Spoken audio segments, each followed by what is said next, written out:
As you can see, we chose Mathews Lift 29.5.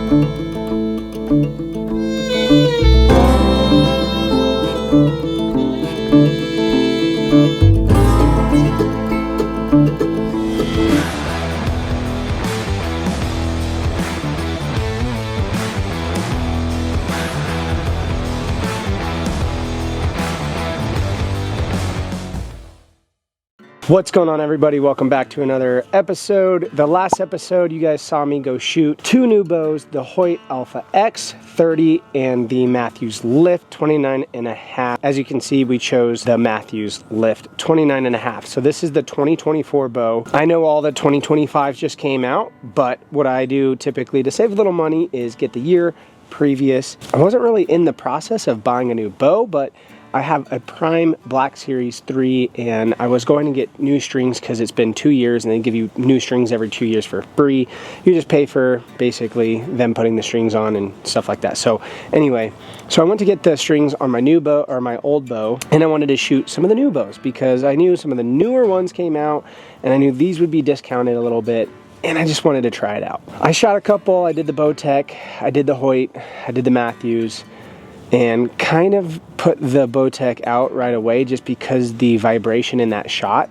And this, again, these are all the 2024, so not the new ones. I just felt a vibration in my hand. Wasn't super big fan of that, so I decided to put that one out. So it became between this and the Hoyt. Really liked both of them. It kind of came down to more of the weight on the lift was lighter and my previous Prime bow was heavier. So anyway, we went with the Mathews Lift 29.5. I'm at a 27-inch draw length, 70 pounds. The other good option is that this can go up in weight if I wanted to. I think the Hoyt, I was going to be capped at 70. So if I ever want to go to 75, up to 80, this can do it. And so that was kind of another option, not a huge one, but yeah, that was kind of cool. So anyway, let's talk about the features on the bow. I basically swapped out everything I had on my Prime. So we took out the black and gold 5-pin sight. And I also have two little indicators on there for when I'm up at the very top. I know my top pin is at 20, and I have a little indicator at my 20 on my sight tape. The cool thing that we did is I added a second indicator at my 60, so I can use my top pin and my bottom pin as a slider.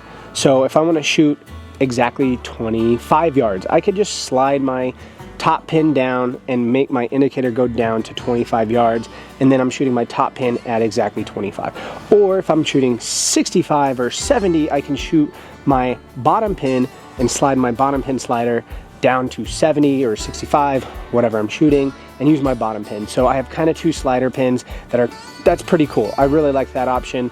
It wasn't set up like that, but Hunt and House here, the guys are great. They're awesome. They really set me up with that and helped me put that on there. So I did get the sight tape on there, sighted everything in, but that was my old bow. So I still have to sight this in with this bow. We did 20 yards, was pretty good, but you guys know how that goes. That's gonna be a long video, so maybe I'll make another one if you guys wanna see it. So comment below if you wanna see me doing the sighting in process. This is a couple years old. I had to obviously put it on the side. This is made to put it in straight through the bow. I'll probably upgrade that eventually. I just try not to spend too much money. This is the Bee Stinger 10-inch stabilizer. Swap that over. I have the quick disconnect right here.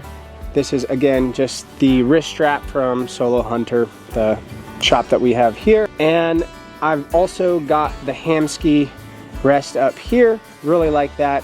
The one thing I don't like, it does have the string. It's not really a big deal, but if something happens and that thing gets screwed up in the field, that would really suck. But I haven't had any issues on any of the hunts or any of the shoots that I've been on.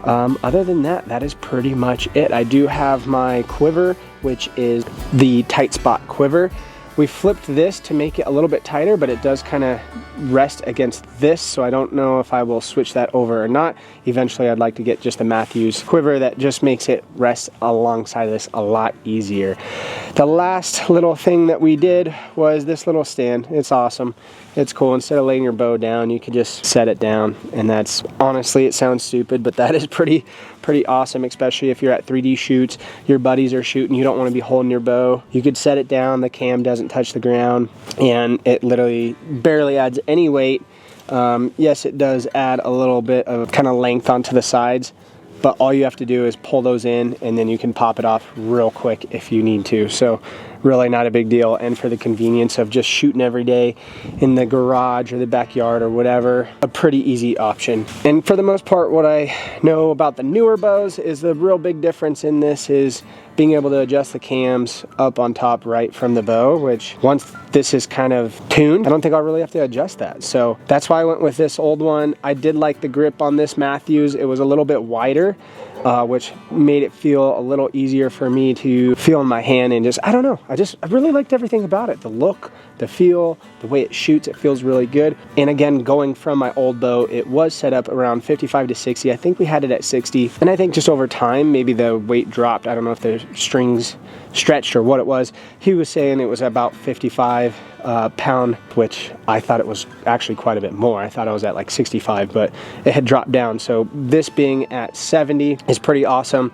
Not much of a difference for me. I do feel pretty good at the pull. I did notice the one thing is that I do have to stay connected in when I'm holding in the back. If I'm not really thinking about it and adjusting, it does kind of want to pull. So I do have to make sure that I'm staying here. But that's been something that I've been practicing in my garage. So wanted to talk about arrow and arrow weight and everything like that. So I did a 3-fletched Easton 5.0, obviously new arrow, a lot of talk about it out there. And then I've got a 100 grain field tip on the front, but I'll do a 100 grain broad tip. This is going to be running in about 432 grains, which is pretty average. I think my other arrows were too light. They were probably, I didn't even know. They were like 350, maybe 300.